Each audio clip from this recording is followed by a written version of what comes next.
Draft prospect Noah Answerth Watch highlights of 2017 draft prospect Noah Answerth in action. Noah Answerth in action for Oakleigh Chargers in round 2. Before his injury earlier this year, it seemed Noah Answerth was almost certain to be drafted. The rebounding halfback had a competitive streak, serious speed and was set for a big season. Instead, he was forced to wear a back brace for 13 weeks. The incident happened in Answerth's second TAC Cup game this year, when his Oakleigh Chargers faced Eastern Rangers in early April. Answerth flew for a mark and when he went to ground, someone landed on him and his body was compressed at an odd angle. He suffered a fracture to his L1 vertebra, which is located about 3/4 down the spine.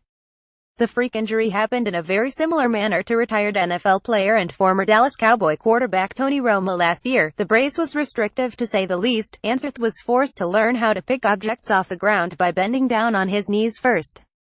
It was 6 weeks before he could take the brace off to go for a swim or ride on an exercise bike. Very light training was all that was allowed. He only began running in mid-August.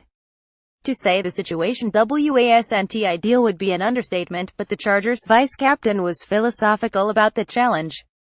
"I figured I couldn't do much about it, so I just had to cop it and try to get back as quickly as possible within reason," Answerth told AFL.com.au.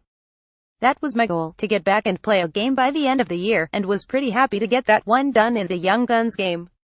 That match was for draft hopefuls and took place a day before the Chargers' preliminary final. They lost, but Answerth wanted to play and the decider had his side advanced. He has been fit for about 2 months and does not have any concerns about suffering a repeat of his back injury, considering he is highly unlikely to replicate the unusual manner that he was hurt.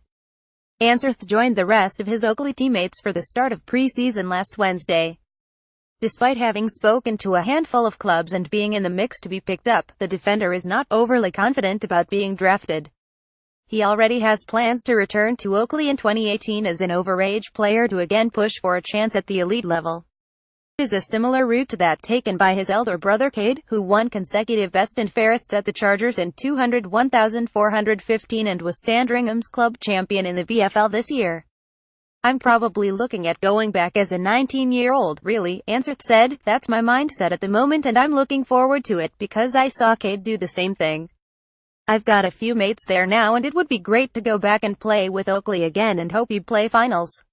Fire up the draft machine, view profiles of this year's prospects and predict the top 10 for a chance to win $10,000.